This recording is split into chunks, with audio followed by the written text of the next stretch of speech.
Olá, boa noite, como vai? Vai bem? Está no ar pela TV Pantanal, canal 22, emissora do Grupo Gazeta de Comunicação, programa Opinião. Estamos cá ao vivo, mais uma vez, satisfação em estar de volta com você. Você sabe como é que é, né? A gente está de segunda a sexta aqui, sempre com a maior satisfação do mundo, porque estar com você. É com você que eu estou falando, você que está aí assistindo a gente, que sempre nos acompanha de segunda a sexta, já há 5 anos quase. Agora no próximo dia 27, nós estaremos completando 5 anos ao vivo de programa Opinião. Então, quero sempre absorver cada oportunidade e aproveitar cada oportunidade para desejar a você o que há de melhor no mundo, porque você, segundo Lorenberg Alves, e eu concordo com ele, é a razão maior do nosso programa, do nosso trabalho. Então, muito obrigado por tudo, não é? O Opinião, no dia 27, vai ser segunda-feira. Vai ser domingo, dia 27. E a gente não tem programa no domingo, obviamente, mas a gente vai estar sempre aqui trabalhando. E nesses próximos dias vamos estar trazendo sempre pessoas importantes. Todos são importantes, obviamente, né? Mas a gente vai estar sempre afunilando grandes nomes para que possamos bater papo aqui em alusão ao aniversário do programa e também em homenagem ao seu prestígio, em reconhecimento ao seu prestígio aqui ao programa Opinião. Então, a Opinião de hoje está ao vivo, está a postos, quarta-feira, e a gente está, na verdade, não é quarta-feira, é quinta-feira, viu? Aqui está quarta, mas aqui é quinta-feira. Estamos ao vivo com o programa Opinião e daqui a pouquinho a gente vai bater um papo com o senador da República, o Wellington Antônio Fagundes, que vai aqui bater um papo conosco ao vivo no nosso Opinião desta noite aqui, viu? O Wellington já está aqui comigo, não sei se a gente já pode mostrá-lo. E ele vai aqui falar sobre questão do PL, propriamente com o partido dele, as coisas lá do Senado, do Congresso como um todo e outras proposituras dele. Tem uma emenda, rapaz, que eu fiquei sabendo aí, não sei se é verdade, se não é, que ele está destinando aqui a Cuiabá, casa do autista. Isso é uma enormidade de maravilha. Então eu quero saber disso e de muito mais aqui com o glorioso Wellington Antônio Fagundes, senador que está aqui com a gente. E também tem do 26 que está chegando aí. Ele disse que está lá, está na ponta lá e vai querer mesmo beliscar o governo do Estado. Tudo isso e muito mais a partir desse instante. Professor Lorena, hoje choveu que foi uma barbaridade. E, felizmente, pelo menos notícias que eu tive, né, ao contrário da outra vez que choveu bastante, não tivemos tanto alagamento, né? Mas choveu, refrescou bastante, mas depois veio o sol e acabou com a alegria daquele frescor. Boa noite, como vai? Vai bem? Muito bem, Paulo, muito bem. Boa noite, Paulo Coelho, e um grande abraço. Mas um grande abraço mesmo a todos os nossos telespectadores. A razão maior do nosso programa. De fato, Paulo, choveu a manhã quase toda e muita chuva mesmo. Ainda bem que não aconteceu nada de grave. Os estragos não foram tantos. Não foram tantos. Tive notícia, né, um motorista de aplicativo que me disse que lá no bairro Jardim Imperial deu uns estragozinhos lá, que houve alagamentos, não foram naquela proporção toda, né, da vez passada, mas infelizmente teve gente que teve a casa invadida pela água e tudo mais, mas enfim, a gente precisa também das chuvas para a gente refrescar um pouco aqui o lombo do cuiabano, né? Então é isso, grandioso senador Wellington, bom tê-lo aqui, obrigado por aceitar o nosso convite, viu? Com a sua tradicional camisa verde por baixo, não sei o que ele tem com essa camisa verde. Eu conheço o senador Wellington, quando ele era deputado ainda, sempre com essa camisa. Acho que é alguma coisa que dá sorte. Não sei se é porque é a esperança, como ele respondeu uma vez aqui, porque é verde esperança. Não sei. Mas enfim, bom tê-lo aqui, com verde ou sem verde. O importante é que o senhor está prestigiando a gente fica muito feliz, especialmente nessa semana que a gente está preparando aí o aniversário do programa Opinião de 5 anos. Eu vou, ao cumprimentá-lo, já vou cutucar com a primeira pergunta, que é, nós estamos em polvorosa aí e decepcionados porque a Polícia Federal, por meio de seu trabalho, identificou ali indícios de corrupção na gestão do presidente Lula, que diz respeito diretamente ao INSS. Tudo ainda vai passar por um criterioso processo de investigação para saber, enfim, só que 6,3 bilhões de reais e tem ali muitos indícios fortes. Queria já que a sua impressão sobre isso, e a primeira pergunta mais contundente, mais específica é: o Senado, que anda meio nesses dias todos aí de feriado, agora está voltando, você acha que a partir da semana que vem o Senado pode trabalhar a hipótese de uma CPI lá na Casa Alta, na Câmara Alta, ou não? Como é que o senhor vê isso? Boa noite, bom tê-lo aqui. Boa noite, Paulo. Boa noite, professor Lorenberg, e principalmente os nossos telespectadores, né, que estão aí, na expectativa que a gente possa fazer muito esclarecimento, né?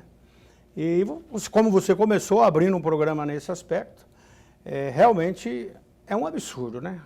Tirar o dinheiro das velhinhas, dos velhinhos aposentados, 6 bilhões que já foi anunciado, mas pode ser muito mais. E isso já está comprovado, esses 6 bilhões. Então pode ser muito mais. E agora à noite o governo anunciou que vai devolver o dinheiro. Mas vai devolver o dinheiro de quem? De que forma? Do próprio INSS. Ou seja, vai tirar o recurso que está lá no FGTS do próprio aposentado para devolver. Ou seja, o governo não está pagando nada. Tinha que tirar o dinheiro de quem desviou, teria que arrumar formas, mas não tirar o dinheiro do próprio INSS. Então, portanto, nós temos realmente que apurar muito bem, não só o Senado, eu acho que a Câmara dos Deputados, isso aí é mais possível uma CPI mista, ou seja, com a participação de senadores e também deputados. Eu, como líder do Bloco Vanguarda, hoje já discutimos e, claro, acreditamos que, como o volume é muito grande e atinge, digamos, uma área essencial, né, da sociedade brasileira, precisa realmente de uma apuração de forma muito forte. Aliás, tudo precisa de apuração, tudo, né? Tudo. Se teve desvio, tem que apurar. Inclusive, eu, particularmente, enquanto cidadão, enquanto jornalista, enquanto cidadão, defendo que seja apurado desde os princípios dos indícios, né? Tem lá a segunda Polícia Federal, desde 2019, ou seja, tem também a parte do governo do Bolsonaro e agora até o governo Lula. Só que eu andei vendo, defendo que apure tudo, de forma geral e irrestrita. Eu andei vendo um gráfico oficial fornecido pelos órgãos oficiais, de que a partir de 2023 até 2025 o salto foi enorme, enorme nesse desconto abusivo, muitos abusivos, né? Ou seja, sem a consciência, o consentimento do idoso ou daquele pensionista, enfim. Foi enorme, ou seja, saiu de 2,3, vamos pegar na escala tá, em milhões, para 7,6 milhões, de 2 para 7. Olha isso, 2024 e 2024, 2025. Então, por esse gráfico oficial, percebe-se que na gestão do Lula o negócio descambou, explodiu. Agora, de todo modo, faço questão de dizer que defendo, eu, pelo menos, na minha opinião, já que o programa chama-se Opinião, que deva ser feito um pente fino. Todo mundo que roubou R$1 a 1 bilhão ou 6 bilhões, todo mundo que tiver tem que se responder por isso. É a opinião. Mas, Paulo, olha, impressionante. Há uns 30 dias atrás, eu tive conversando com o presidente do INSS e fui lá exatamente porque na região sul, mas não é só na região sudeste de Mato Grosso, não. No Mato Grosso, em várias regiões, não está tendo perito. Né? Então, as pessoas que precisam ir lá buscar o seu direito não têm o perito. E qual foi o argumento do presidente do INSS? Que não tinha recurso, que estava difícil a situação do INSS. E olha o que a gente está vendo aí. Então, falta aqui na ponta para atender o cidadão e o recurso está sendo desviado. Stefanuto, inclusive, o ex-presidente, né, que ele foi afastado no primeiro momento, depois o Lula mandou ele pedir demissão. Né? Na verdade, pediu para o Lupe demiti-lo, o Lupe segurou um pouquinho para que ele, Stefanuto, pedisse demissão e para não sair feio na foto. Ficou feio do mesmo jeito. E aí, ele foi indicado, ele está afiliado ao PSB, só que foi indicado pelo Lupe, que é do PDT, eterno PDT, Uremberg. Senador, antes de mais nada, registrar sempre, mas sempre a minha alegria, a nossa alegria em tê-lo aqui no nosso bate-papo. Nós ganhamos muito, senador. Muito, muito, muito mesmo. Eu tenho aqui uma lista de perguntas a fazer ao senhor, até para aproveitar a sua sabedoria, o seu conhecimento, a sua experiência. Mas como o Paulo tocou nesse assunto, permita fazer apenas uma perguntinha rápida e simples. Por que eu devo fazer essa pergunta ao senhor? Porque o senhor começou... Talvez o amigo da esposa não saiba, mas o senhor começou exatamente no Executivo. O senhor foi secretário municipal em Rondonópolis, portanto começou exatamente no Executivo e depois que pulou para o Legislativo. Em razão disso, senador, com toda a sua experiência de congressional, o senhor há de convir que em todos os governos tem corrupção. Todos, sem nenhuma exceção. Eu posso passar aqui a noite toda listando corrupções em todos os governos. E aí vem a minha pergunta basilar. É possível, senador, que um presidente da República, que um governador de estado, que um prefeito de uma cidade do tamanho que é Cuiabá, possa controlar toda a máquina? É possível isso? Controlar toda a máquina. É possível ou não é possível? Por quê? Que o senhor imagina que seja possível ou não possível? Todo administrador que quiser ter sucesso, ele tem que ter a capacidade de escolher bem os seus assessores e obrigar que esses escolhidos também escolham bem os seus assessores. Agora, isso não é só na vida pública, também na vida privada. Agora, é claro que a vida pública ele é mais sensível, porque o dinheiro é público. O dinheiro pertence ao povo, é o resultado do imposto do povo. Então, por isso, a responsabilidade e o crime é maior. Né? Tem que ser maior. Né? Agora, dizer que alguém está isento disso, eu acho que é impossível. Porque isso é inerente ao ser humano. Né? E, infelizmente, o Papa acabou de dizer isso agora. Antes de morrer, poucos dias antes, ele falava dos problemas dentro da igreja, do Vaticano, dos desvios, o que ele estava fazendo para tentar conter isso. O Papa anterior também foi muito injustiçado porque ele tentou conter a corrupção que estava tendo dentro da igreja. Então, isso é claro que é possível, mas quem tem a responsabilidade de administrar, principalmente dinheiro público, tem que ter a sabedoria de escolher bem os seus assessores. E aí, claro, ele passa a ser culpado, porque se ele escolheu mal, ele também foi cúmplice daquela situação. E para isso existe a justiça, né? Claro. Para analisar qual a responsabilidade, né? E claro, você não vai botar um presidente, impeachment um presidente porque teve uma corrupção no setor do governo. Mas isso vai manchando a imagem do governo. Se isso acontece uma vez, acontece outra, opa. E o que eu posso dizer? No governo do presidente Bolsonaro, quais foram os escândalos? Passaremos a noite toda falando. Então eu queria que você citasse 3 aqui, pelo menos, só para não ficar muito assim... Eu não gostaria de pessoalizar. Não tem problema.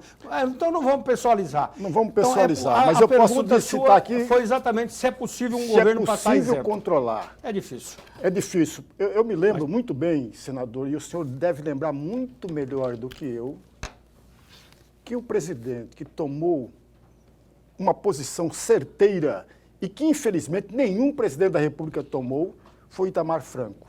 Eu me lembro. E o senhor lembra disso? Eu me lembro muito bem. Exatamente. Quando apareceu, supostamente apareceu o nome do amigo dele, de criança, amigo de infância, chefe da Casa Civil, o nome dele lá dentro do Congresso Nacional, que o Itamar Franco fez? Ministro? Ministro da Casa Civil. Como era o nome? Eu estava com o nome dele aqui na ponta da língua. Argávia, um negócio assim. E aí eu me lembro muito bem que o ministro, quando surgiu o nome, ele pediu afastamento. Ele falou, eu quero que seja investigado. E ele voltou 30 dias depois, mais forte do que era. Porque não tinha nada. Porque não tinha nada. Então a investigação não pode servir também para acabar com a imagem de uma pessoa. Argrives, chegou o nome, ministro Argrives. Argrives. Amigos de infância do Itamar Franco. Eu conheço, de vez em quando eu converso com ele em Brasília, que é uma pessoa muito competente, muito séria e que foi um exemplo, eu acho que de um homem público como ministro, e essa atitude ele teve, não titubeou. No mesmo dia ele pediu para ser afastado. Fez certo, né? Ele fez certo. O presidente mandou afastá-lo. Não fazer... foi ele, foi o presidente que mandou. É isso e que eu acho que tem que ser feito. Manifestou que queria.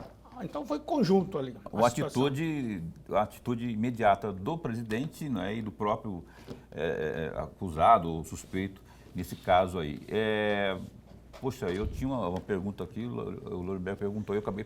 Mas assim, nesse aspecto ainda, eu não vou ser leviano de dizer, não posso ser leviano, mas não posso também deixar de dizer que vai entrar no rol das investigações por se tratar de presidente de sindicato, associações que eram ou que seriam os principais beneficiados com todo essa dinheirama aí de 6,3 bilhões, o irmão mais velho do Lula, que preside o Sindicato Nacional dos Aposentados. Veja, só indícios, não é? Por conta disso, de presidir um sindicato nacional. Aliás, Chico, eu esqueci o sobrenome dele, o irmão mais velho do Lula, que inclusive já emitiu nota hoje dizendo que repudia tudo isso aí. Vamos aguardar as investigações para saber de fato o que há, porque há que se ter, não a devolução propriamente, que não sei nem de que forma seria feita, mas a responsabilização de quem, para onde que foi, se realmente... E isso é agravante, né, Paulo? Porque um sindicato que é dirigido pelo irmão do presidente, sendo envolvido, vem no raciocínio que eu vinha falando antes. Quer dizer, quem está à frente, quem é o presidente, quem é o gestor, se ele indica uma pessoa, se tem a participação de parente, aí a situação fica mais grave ainda. E aí, olha, agora há pouco já saiu mais uma notícia também, desvio de recursos do BPC, benefício da prestação continuada lá na divisa com a Venezuela. Pessoas pegando documento de venezuelanos para fraudar aqui no Brasil. Meu Deus do céu. Então, é o que está acontecendo aí. Tem que ser investigado tudo, punido rigorosamente, sem anistia. Punido mesmo, rigorosamente. Você está falando da questão... Não, perdão para ninguém que comete crime. Isso é simples. Estamos falando da questão do INSS. Mas eu estou falando que tem que investigar rigorosamente e, se encontrar os culpados, puni-lo rigorosamente, sem anistia, sem perdão de nada. Bom, já que o Lorenberg provocou uma outra situação aqui, sem querer querendo, né, Lorenberg? Eu vou aproveitar esses minutinhos que faltam deste bloco ainda para perguntar para o senhor o seguinte. Por falar em anistia, senhor Lorenberg Alves, o presidente da Câmara, queria a opinião sua como líder partidário, de bloco também lá no Senado, o doutor caríssimo Hugo Mota, ele, depois de uma reunião questionável do ponto de vista ético, foi feita com o presidente Lula na quarta-feira, com lideranças partidárias lá da Câmara, de partidos lá da Câmara. Ele falou hoje que ele brecou aquilo que seria natural lá na Câmara, que seria colocar em tramitação, em apreciação, a matéria, já que o número de assinaturas mais do que foi alcançado, né? A pergunta que eu faço para o senhor, queria que o senhor pudesse ser o mais breve possível, a gente pode até retornar o assunto para o próximo bloco, mas se passar pela Câmara, lá no Senado, o senhor acha que passa também, dada a situação que há também de resistência lá do Alcolumbre, que, aliás, pasmem, vai viajar com o Lula, junto com o Hugo Mota, para o funeral do Papa agora. Você acha que passa lá na Câmara, no Senado, aliás? tem que esclarecer para a população. Nós estamos falando agora há pouco de corrupção. Agora nós estamos falando de anistia humanitária. Uma situação de presos que estão lá na Papuda, que eu tive lá, eu vi, conversei com muita gente, pessoas idosas, pessoas que não tiveram diretamente a participação nenhuma no quebra-quebra. E o que nós estamos falando é de anistia humanitária para essas pessoas. Para quem fez o quebra-quebra, para quem fez um dano ao patrimônio público, não, ele tem que pagar, mas agora tem que ser de acordo com a gravidade do que aconteceu. Por exemplo, uma mulher, uma cabeleireira, com um batom, foi lá e fez a pichação em uma estátua. No outro dia, limpou, lavou com sabão e água, pronto. E ela escreveu, repetiu uma frase que o ministro do Supremo Tribunal Federal, Barroso, tinha dito. Perdeu, mané. O ministro ironizou alguém. Ela só repetiu isso. E ela pegar 17 anos de cadeia, não tem cabimento.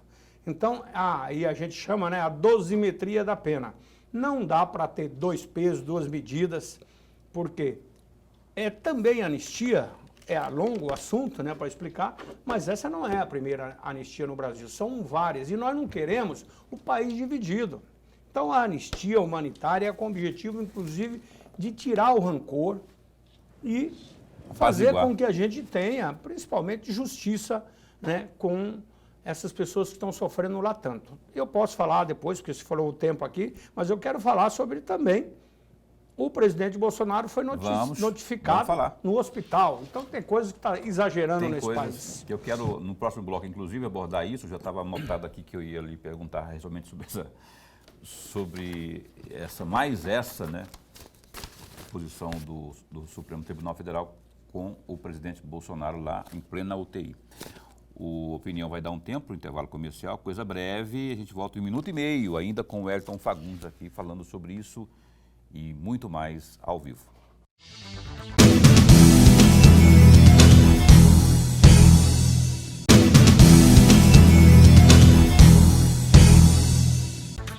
Cá estamos de volta, programa Opinião na sua TV Pantanal. Vamos correndo para o GD. Gazeta Digital, dá um clique aí rapidão. Olha o Abílio. Abílio, sabe o Abílio? Prefeito de Cuiabá, Abílio Brunini.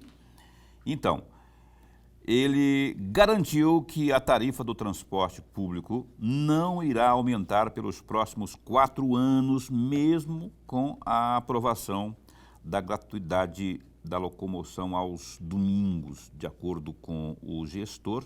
Após a aprovação na Câmara de Vereadores nesta quinta-feira, dia 24, ainda esta semana o projeto será sancionado e passa a valer a partir do dia 1º de maio e já no próximo domingo após esta data.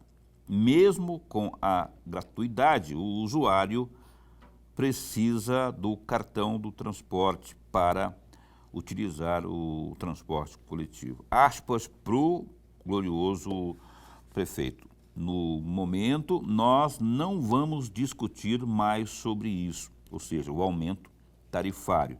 Não tenho a intenção de aumentar a tarifa do transporte público nos 4 anos da minha gestão. A minha intenção é criar instrumentos para que o transporte público funcione melhor e funcione como uma forma de ferramenta não só social, mas de mobilidade urbana, fecha aspas, declarou o prefeito. Segundo o Abílio, a gratuidade não irá atingir um grupo específico, mas todos os usuários.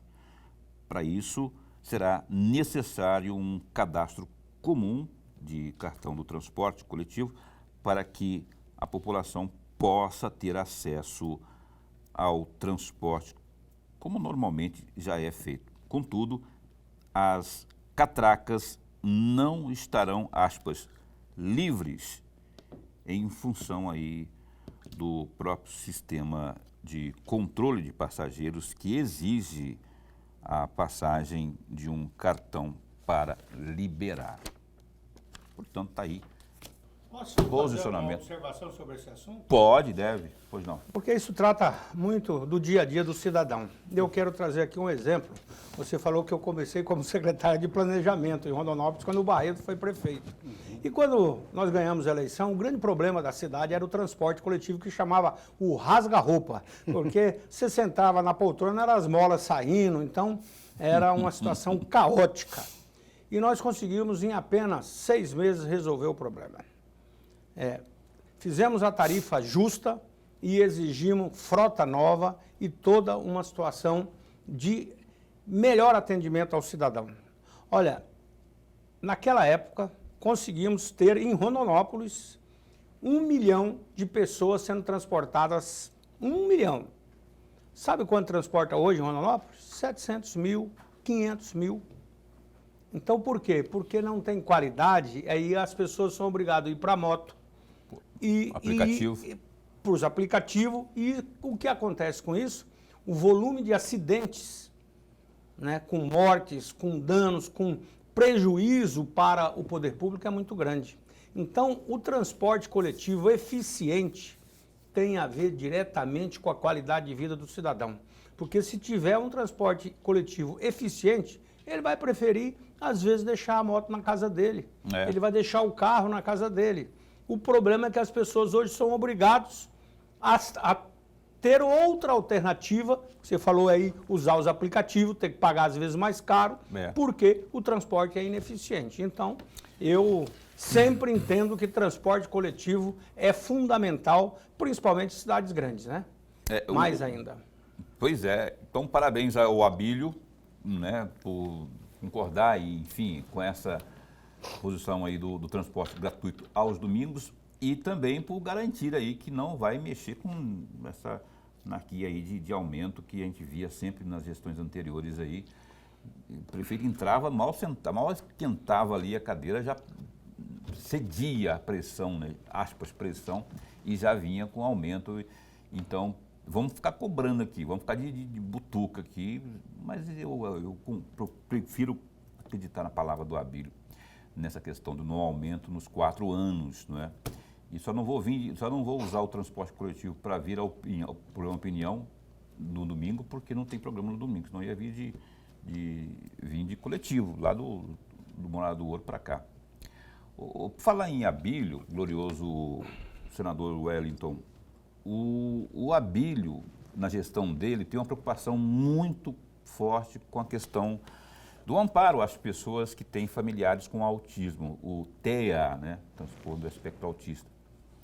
O senhor, pelo que foi noticiado, parece que destinou uma emenda para a casa do autista aqui. E eu fico feliz porque a gente sente na pele, porque a gente tem empatia. Empatia é se colocar no lugar do outro.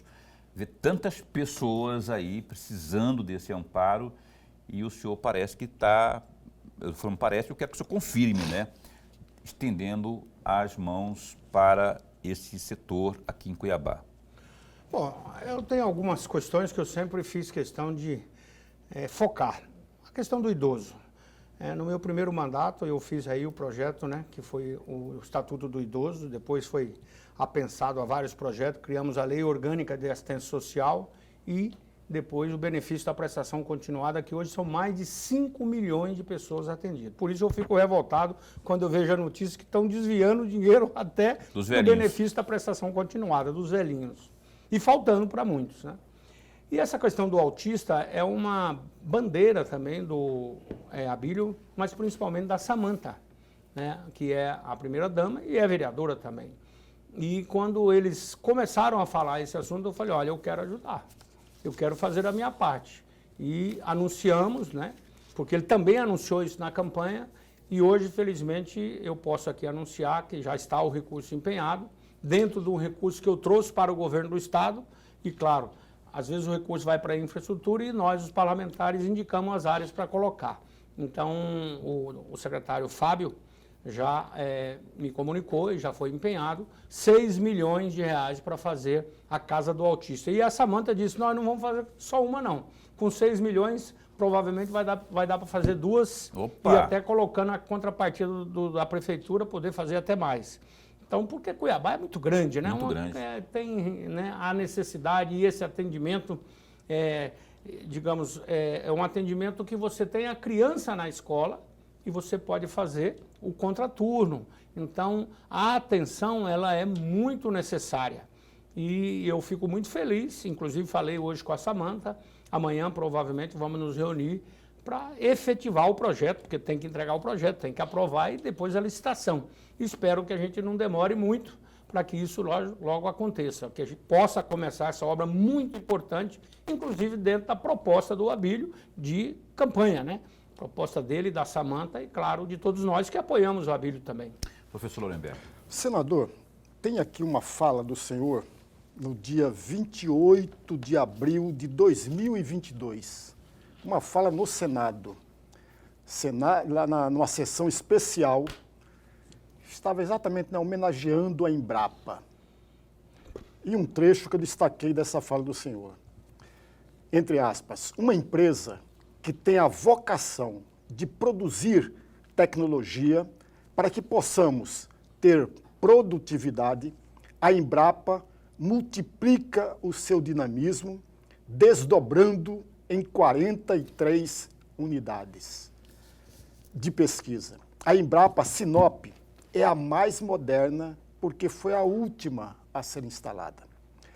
A agropecuária e a agroindústria, ao longo de quase 50 anos, naquela oportunidade de 2022, com um concurso precioso da Embrapa, venceram inúmeros desafios. Fecham aspas. Eu gostaria muito de ouvi-lo a respeito de um comentário, senador, a respeito da importância da Embrapa. Curiosamente, poucas vezes se ouve falar no trabalho da Embrapa quando se elogia o número extraordinário e fantástico da produção no país. Bom, eu sou entusiasta da educação. E com a educação vem a ciência e a tecnologia. E principalmente o ensino profissionalizante, que aqui no Mato Grosso o Instituto Federal de Educação Tecnológica tem feito um trabalho brilhante. Agora, a Embrapa, ela foi fundamental para o Brasil, principalmente com a questão do Cerrado. Mas antes disso, eu fui estudante de medicina veterinária lá em Campo Grande e fiz estágio na Embrapa. Lá tem a Embrapa Pantanal, então a Embrapa também em Campo Grande, que ela atende todas as áreas. Naquela época tinha uma doença muito grande dos animais, que era a famosa cara inchada, e a Embrapa foi a empresa que solucionou com as pesquisas e junto com outros, né, esse trabalho. Mas aqui no Mato Grosso e no Cerrado, a Embrapa foi fundamental para que a gente pudesse fazer esse gigante de produção que é o Brasil hoje, né? Porque quando a gente fala, é a soja, é o milho, é o algodão, e talvez poucos saibam, Mato Grosso, nós dizimamos, não tinha mais produção de algodão. Zerou a produção por causa do bicudo, e foi exatamente a pesquisa, e a Embrapa também teve esse trabalho, e Mato Grosso tinha apenas, com um programa na época criado no governo Dante de Oliveira, Mato Grosso, que não produzia nada, passou a produzir 50% da produção nacional de algodão. E hoje nós produzimos mais de 70% da produção nacional de algodão. E tudo isso é pela pesquisa. Mato Grosso hoje já está produzindo igual a Argentina em soja, né? Agora o etanol, enfim, essa transformação não se faz sem pesquisa, né? Por isso a Embrapa ela tem esse papel fundamental, não só no Brasil, mas a Embrapa também tem ajudado muito a África. Então a Embrapa lá fora do Brasil também é uma empresa de credibilidade. Infelizmente, o investimento ainda é muito baixo, porque às vezes falta recurso para a Embrapa básico. Então, apesar, eu fui relator setorial, colocamos recursos, mas sempre ainda é pouco dentro daquela necessidade. Aqui no Mato Grosso é um estado que nós temos uma situação privilegiada porque criou os fundos. Fundo do algodão, fundo da soja, fundo de todos os fundos aí que tem recursos em que os setores produtivos têm como fazer parceria, né? E isso tem ajudado muito a pesquisa.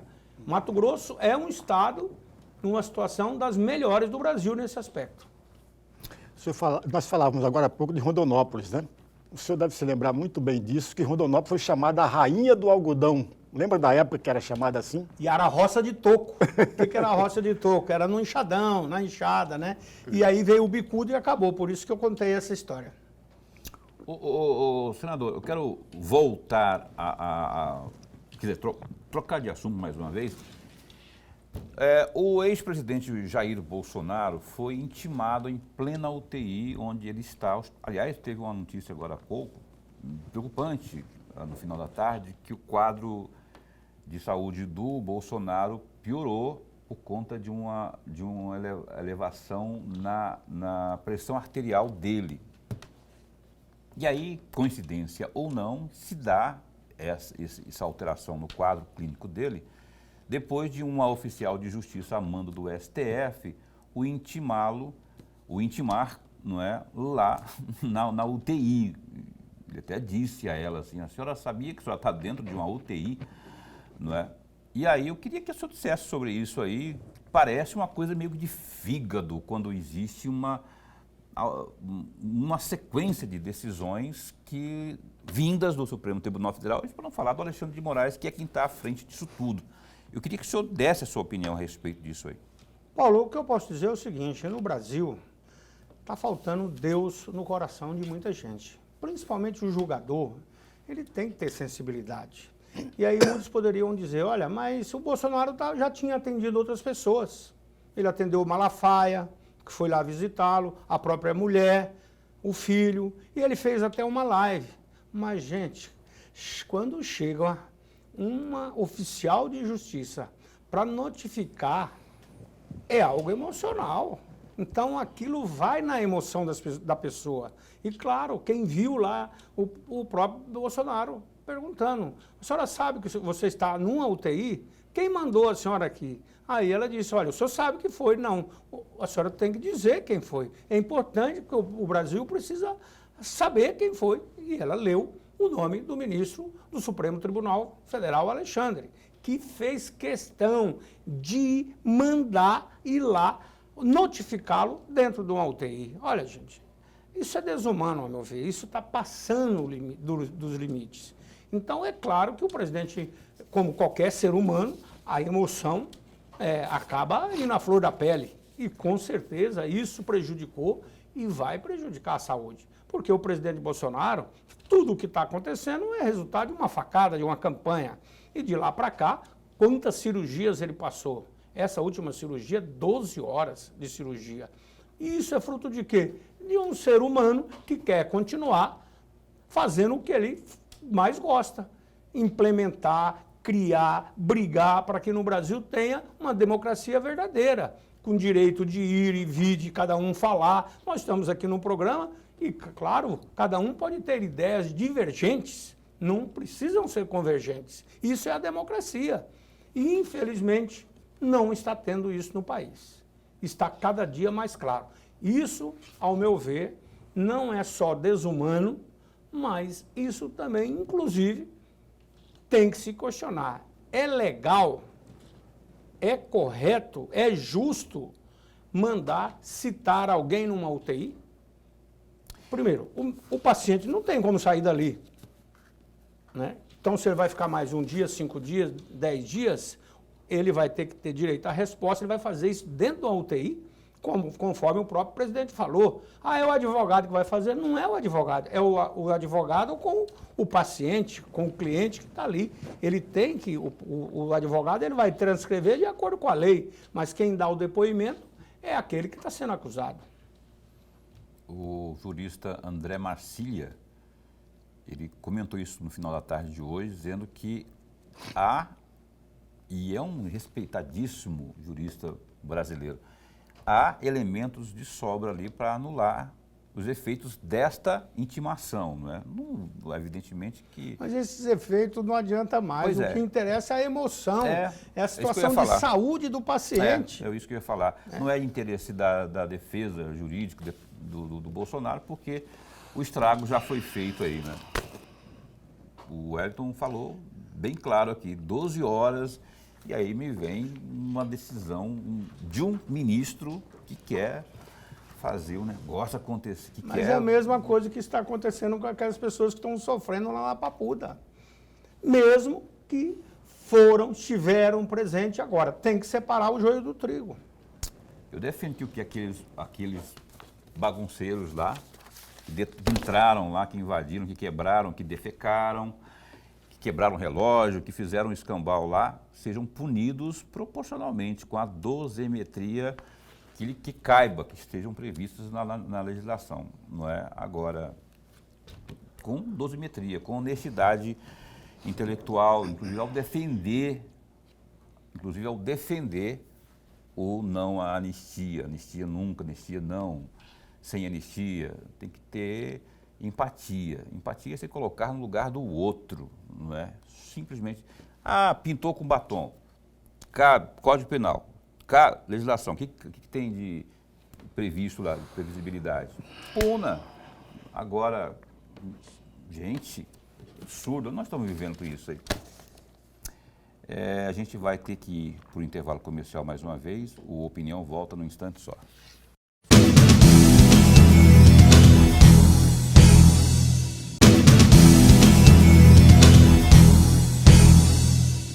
Olhando aqui algumas colinhas, que quando o Wellington vem aqui, a gente faz umas colinhas, que é muita coisa para abordar com ele. Então estamos de volta aqui no programa Opinião ao vivo. O senador Wellington Fagundes está... Eu tenho que falar de eleições de 2026, né? Eu falei agora há pouco, né? O nome do senador Wellington é colocado nos bastidores aí, né? Até por questões partidárias, como pretenso candidato ao governo do Estado em 26. Inclusive, a nora dele já está com os olhos esbugalhados numa das duas vagas para o Senado, já que em 2026 teremos duas. A nora dele que eu falo é Janaína Riva. E aí eu queria saber do senhor, como é que estão as articulações, rapaz, nesse sentido? O tabuleiro anda sendo mexido a toda hora, as forças políticas, estão falando aí da federação que está vindo aí do União Brasil com o PP, e o PL tem aí uma avenida pela frente, só que tem que construir. Como é que estão as articulações em torno desse seu projeto e do próprio partido para o ano que vem? Bom, eu acho que política, a gente tem que ser sempre, primeiro, usar da sinceridade. Esse político que fala que, eu não sei, eu não gosto. Não. Quem está na política, nós temos que ter a certeza que é um sacerdócio e que política se faz o tempo todo. Toda ação que um cidadão político faz, principalmente quem tem mandato, é uma ação política. Então, termina uma campanha eleitoral, começa outra. Né? Nós tivemos um grande desempenho na eleição passada para prefeito. E foi a prova de fogo do partido, porque o PL, com a vinda do presidente Bolsonaro, se transformou no maior partido do Brasil. Né? Todos os meus mandatos foram sempre pelo PL. Mas a vinda do presidente Bolsonaro consolidou o PL como o maior partido do Brasil no Congresso Nacional. Agora, com as eleições municipais, é que o partido mostrou a sua força. E aqui em Mato Grosso nós tivemos 47% dos votos válidos para prefeito. Né? E elegemos nos principais municípios, Cuiabá, Várzea Grande, Sinop, Primavera do Leste, Rondonópolis e muitos outros municípios. Mais de 200 vereadores. Então, o partido se habilitou também no Mato Grosso para ter um candidato a governador e, no mínimo, uma vaga de Senado. O PL tem definido o nome do Medeiros, José Medeiros, como candidato a Senado. Isso não tem questionamento. Por quê? Porque em outros momentos ele já foi senador, 2 vezes abdicou de ser senador, que eu, inclusive, fui o beneficiado, e agora nós definimos que vamos apoiar o Medeiros. E quando eu digo nós, é o partido, também o presidente Bolsonaro, a direção nacional através do presidente Valdemar e todos nós aqui. O Ananias, que é o presidente aqui, o José Márcio Guedes e todo o diretório. Então, em relação à candidatura de governador, é natural que o meu nome surja. E eu tenho que ser muito claro. O meu sonho é ser governador de Mato Grosso. Com legitimidade, porque sempre trabalhei para isso. Gosto de política. Desde criança fiz isso e faço com paixão. Eu não faço... eu até saiu esse dia na matéria, o meu pai, que era um baiano, né, que veio da Bahia para cá a pé, terminou a minha primeira eleição. Eu cheguei na casa dele no final de semana, ele começou a falar de alguns compromissos. Eu falei, pai, vamos dar uma descansada agora. Ele falou, olha, Quem não pode com o pote, não põe a arrudia na cabeça. Você teve o voto, agora você tem que ter a responsabilidade de não descansar não, daqui para frente não tem mais descanso. Você recebeu o voto de confiança do cidadão. E a única forma de retribuir o voto de confiança é o trabalho. Então é uma missão que eu assumi e que meu pai me deu mais uma lição de vida. E assim eu sempre fui uma pessoa que desde criança obedeci e sempre segui os conselhos, principalmente do pai e da mãe, que só quer o bem do filho, né? Então, quero deixar bem claro, a possibilidade do PL ter o candidato a governador, ela é definida. Nós vamos trabalhar para ter o candidato a governador. Uma vaga de senador, que eu já disse aqui, e podemos compor com outra vaga, vice-governador, as suplências, deputado federal e deputado estadual, a chapa é própria, porque não pode ter mais coligação. O PL hoje nós estamos tendo dificuldade nas vagas de candidato a deputado federal, porque temos 14 candidatos e só são 9 vagas. Para deputados estaduais também tem muitos querendo filiar ao PL e vamos ter dificuldade na composição, porque muitos que entendem que têm o direito de ser candidato poderão, digamos, por questão regional, tem as vagas de mulheres, tem também essa questão da representatividade regional. Ok. Lorenberg? Senador, eu vou Agora, viu, Lorenberg, ninguém pode ser candidato de si próprio, né? É o partido. Claro, sempre a minha vida foi trabalhar, vou continuar trabalhando, sou senador, tenho que trabalhar até o dia que eu tiver o mandato. E principalmente a convenção, que será o ano que vem. Ele é senador, veterinário e alfaiate, que agora ele está costurando a sua possibilidade de Essa eu gostei, alfaiate também. E cozinheiro, você tem que falar que é o que eu mais gosto. Você cozinha bem mesmo, é verdade. Adoro cozinhar. Uma vez teve um estradeiro aí, alguma coisa lá pro Rondonópolis, então passamos lá e o senhor ofereceu um jantar lá para a imprensa lá, que foi bom, tá até boa. Só que eu não achei que fosse o senhor que tivesse cozinhado, porque lá não, rapaz. Tava bom demais o negócio Que lá. fácil. Com prazer. Senador, eu vou aproveitar toda essa experiência do senhor para fazer 2 equações e eu gostaria que o senhor pensasse em cada uma delas separadamente. A primeira delas, o PL tem apenas 2 cadeiras na Assembleia Legislativa hoje. 2 cadeiras.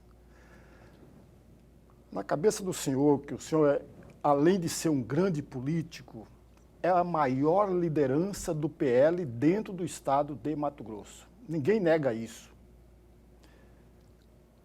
O que o PL deveria fazer para aumentar as cadeiras que existem hoje, em 2026, aumentar ainda mais? Essa é a primeira equação. Para deputado estadual. Para deputado estadual.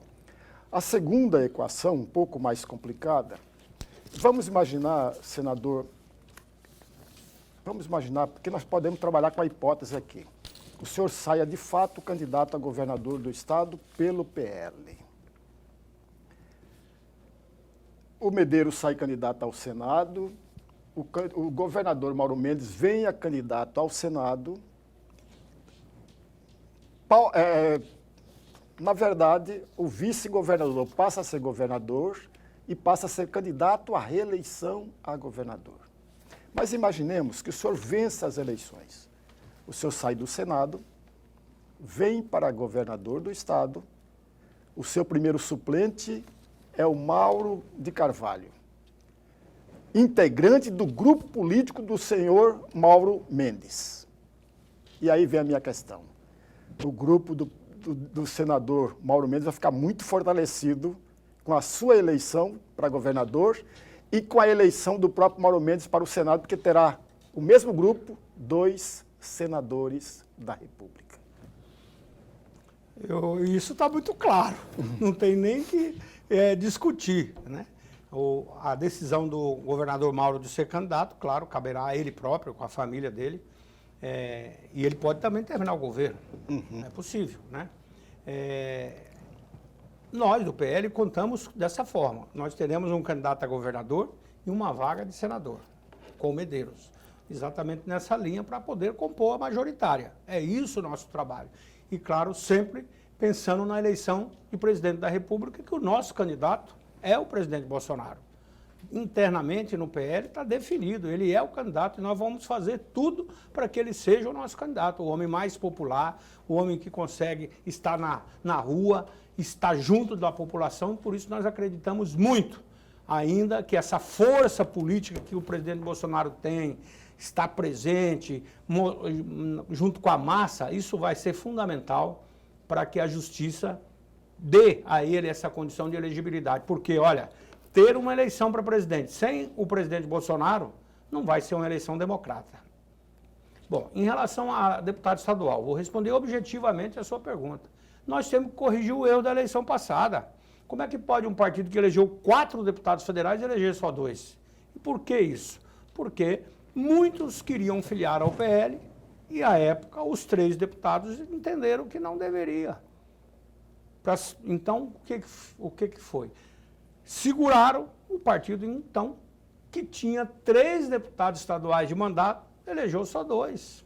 Foi ruim, inclusive, para o próprio deputado. Perdemos um deputado de mandato. E nós poderíamos ter feito, quem fez 4 deputados federais, nós poderíamos ter feito 5, 6, 7 deputados. Inclusive, muitos deputados deixaram de filiar porque não foi aberta a vaga. É prioridade corrigir isso, então, para que não haja... Obrigatório. Aí o presidente Ananias está fazendo esse trabalho, claro, com todo o critério, conversando para a gente ter uma representatividade regional também. Porque é importante isso, nós temos que ter candidatos em todas as regiões. Aliás, a minha chapa de senador também, eu fiz questão disso. O meu primeiro suplente é Mauro Carvalho, que representa principalmente aqui a Baixada Cuiabana, e a segunda suplente é a Rosana Martinelli, lá da região Nortão de Mato Grosso. E eu tenho uma inserção muito forte na região Sudeste, no Araguaia, então entendo que a composição que nós fizemos foi a melhor possível, tanto é que o resultado foi muito bom. Eu tive a felicidade de ser o segundo senador mais votado proporcionalmente do Brasil. Ok, quero mandar uma boa noite aqui para a Janaína Riva. Ela está falando aqui, ó, sogrão, né? Mandou um coraçãozinho aqui cheio de puxa-saco do... Não, quer dizer, de elogiar o que o glorioso Wellington Fagundes aqui. Ninguém tem dúvida da capacidade, né, da Janaína, o trabalho que ela vem fazendo. Esse negócio do Senado, ela está levando a sério. Essa semana eu vi entrevista dela e tem que lutar mesmo pelo seu objetivo, né? É mulher. Inclusive, nós vamos agora fazer a reforma partidária. Eu tenho um projeto de lei que 30% das vagas do Legislativo seja de mulheres, para proporcionar que as mulheres tenham maior representatividade. 51% dos eleitores são mulheres e é menos de 10% hoje na média. E na reforma tributária, na reforma político-partidária, hoje, inclusive, tivemos reunião lá. Estamos discutindo esse assunto muito fortemente. Acredito que nós vamos ter que ter pelo menos essa aí. A minha proposta é 30% de vaga para as mulheres. E você acha que a Janaína segue com deve seguir com essa mira no Senado ou na Câmara Federal seria mais cômodo, dadas as circunstâncias que nós colocamos olha, aqui? Aí eu já não posso opinar. Primeiro porque a Janaína não é do meu partido. Né? Essa decisão... Mas é do seu coração, né? Não é do seu mas partido, aí é decisão partidária e, como eu disse, nós vamos ter um candidato, o Zé Medeiros, candidato a senador, um candidato a governador e vamos fazer a composição, mas nós vamos deixar uma vaga de Senado aberta. Fica mais uma aberta. Para poder discutir com os outros partidos que queiram estar junto com o PL. Aí, Janaína Riva, tem o apoio no coração do glorioso Wellington, sogrão, que você chamou aqui, só que tem a questão partidária aí, que isso... Cada um no seu quadrado, né? Lorenberg, a última pergunta do programa, tem que ser curta e a resposta também, porque daqui a pouco tem futebol aqui no canal 22. Vou até dar esse recado antes da pergunta. Olha, mas meu netinho disse que é para votar nela. Qual que é o nome dele? O nome do netinho lá é... Diógenes, Didico. Didico. Ó, quinta-feira, já sabe, né? É dia de campeonato brasileiro na Série B do Brasileirão. É aqui na TV Pantanal, na Rede TV. Fique daqui a pouquinho aí com a nossa transmissão, mas só que eu quero dizer que hoje teremos Novo Horizontino e Atlético do Paraná se enfrentando aí pela 5ª rodada da Série B do Brasileiro. A bola rola lá no estádio Jorge Ismael de Biasi, o Jorjão, né? Lá em Novo Horizonte. Então não perca que tem aí o Novo Horizontino que segue invicto e na busca aí de conquistar a segunda vitória da Série B. O único triunfo desse time foi na segunda rodada contra o Volta Redonda. O Tigre do Vale, como é conhecido, é o 12º colocado na tabela com 6 pontos somados em uma campanha, uma vitória e 3 empates. Na última rodada, o clube do Novo Horizonte, né, empatou em 1-1 com o Criciúma. Já o Atlético vem aí de vitória sobre o CRB. O jogo foi 2-0. Lorenberg, a última pergunta curtinha para o Wellington Fagundes. Eu vou aproveitar a última frase que o senhor mencionou, da questão do MDB. Está no radar do senhor atrair o MDB, juntamente com a deputada estadual Janaína Riva, para compor a chapa Medeiros e Janaína na disputa à majoritária? 1 minuto para essa resposta. Essa decisão é do partido. Aí caberá principalmente ao presidente Ananias, o Zé Márcio, hoje o secretário, e o diretório. Mas, claro, nós vamos ouvir também o nacional, porque tudo tem uma implicação. Hoje, ao nosso partido, ao PL, que o presidente Bolsonaro ele tem dito, me dê a metade do Senado que nós vamos fazer as modificações. Então, nós vamos lutar para ter a maioria dos senadores e também na Câmara dos Deputados. E o PL tem tamanho para isso. Então, essa decisão será do partido. Valeu, Wellington Antônio Fagundes, obrigado de verdade pela sua vinda aqui, obrigado pela consideração que o senhor tem para com esse programa, a gente fica lisonjeado com isso. Esse espaço continua a postos para bem informar. Boa sorte, êxito aí nos seus pleitos. A gente vai estar sempre para reverberar as informações, especialmente aquelas que beneficiam aquele que está ali do outro lado, que é o nosso telespectador. Obrigado por ter vindo. Eu quero aqui agradecer a oportunidade de estar aqui, agradecer a Deus e, claro, trazer os nossos sentimentos também pela perda do nosso Papa Francisco, né? Infelizmente. Um homem humanitário, um exemplo, e que, claro, o mundo todo hoje está reverenciando essa imagem. Só hoje, parece-me que foram 150 mil pessoas lá presentes. Foi muita gente. Obrigado, senador Wellington, obrigado também àquela moça bonita que está ali, que é assessora, que eu não sei o nome. Eduarda, e aquele rapaz que não é tão bonito, que é o João Ribeiro, que é meu amigo por inteiro. Lorenberg, até amanhã. Até amanhã. Vamos conversar amanhã com o doutor Isandir Rezende, vai falar sobre essa questão aí dos aposentados. Ele é da CDDIP, MT, que ele é presidente do Conselho Estadual de Defesa dos Direitos da Pessoa Idosa. Eu apoio muito, né? Exatamente. Amanhã, às 19h30, amanhã, doutor Isandir aqui. Fique agora com o futebol da Série B aqui na Rede TV. Fica bem, fica com Deus também.